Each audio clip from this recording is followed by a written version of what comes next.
ma arvan, et kindlasti ühed, kes maha jäid, olid ükssarvikud. No need hobuse moodi sarv keset pead, värvilised, kui liiguvad, siis kõik õhk sätendab. Ja ma arvan, nad olid lihtsalt nii udud, et nad ei jõudnud sinna peale. Ja siis ma veel mõtlesin, et äkki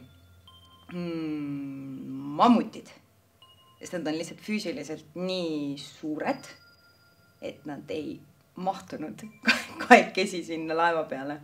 Ja võib-olla ka dinosaurused. Jah, ma arvan, et ükssarvikud, dinosaurused ja mammutid. Õige vastus on ükssarvikud.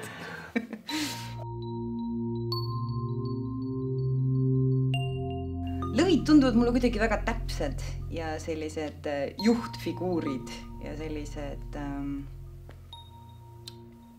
võib-olla väga sellised individualistlikud. Et ma arvan, et neil oleks pigem see, et kellel kiiremad jalad, et see jõuab ruttu sinna laeva peale enne ja siis, kui 2 tükki on täis, siis lüüakse uks kinni. Et ma pigem arvan, et lõvidega seda sellist lugu, nendega oleks võib-olla mingi teistsugune lugu. Aga kängurudega võiks vabalt juhtuda. Või krokodillidega näiteks. Aga ei, ma arvan, et meie loos on ikkagi need pingviinid, et ma arvan, et see on kõige õigem valik. Ma arvan, et ähvardabki, võib-olla praegu ka ähvardab, et tegelikult ju see nii-öelda veetase maailmas kogu aeg tõuseb, et järjest kõrgemaks see vesi läheb.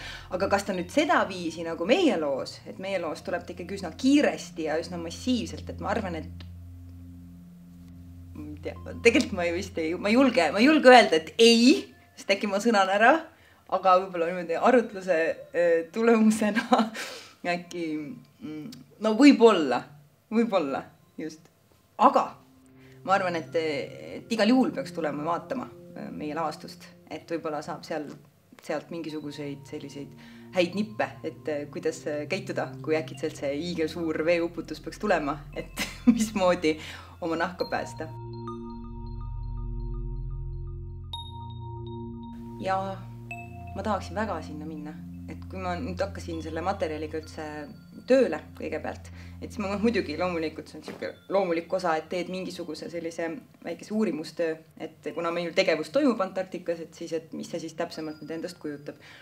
Ja ma täitsa armusin ära sellesse kontinenti, et see on ikkagi nagu selline sealne rahu ja kogu see jää ja lumi ja see valgus ja samas ka pimedus ja kogu see mõjub mulle kuidagi väga poeetiliselt, et ma väga tahaksin sinna minna ja see ei ole isegi mitte täiesti võimatu, kuigi see on üpris keeruline, et peab kaugele reisima ja siis veel laevaga sõitma, nagu ka meie pingviinid teavad.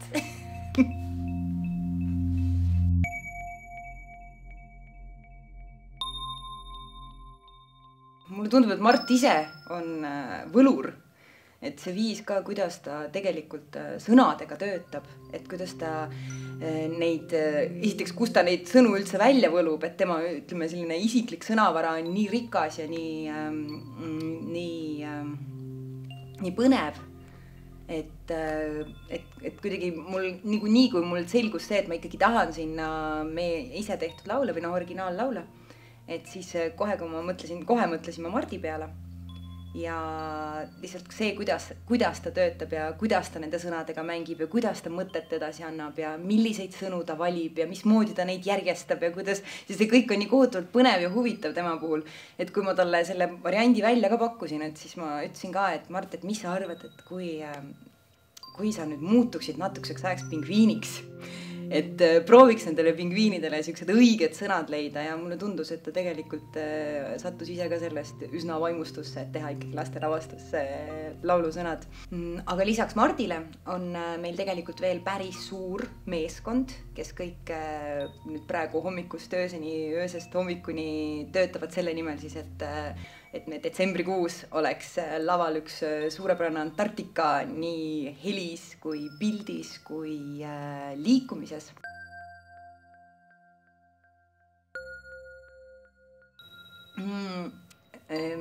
Meie lugu siis tegelikult räägib suurest veeuputusest, aga väga põnevalt pingviinide, täpsemini 3 pingviini perspektiivist.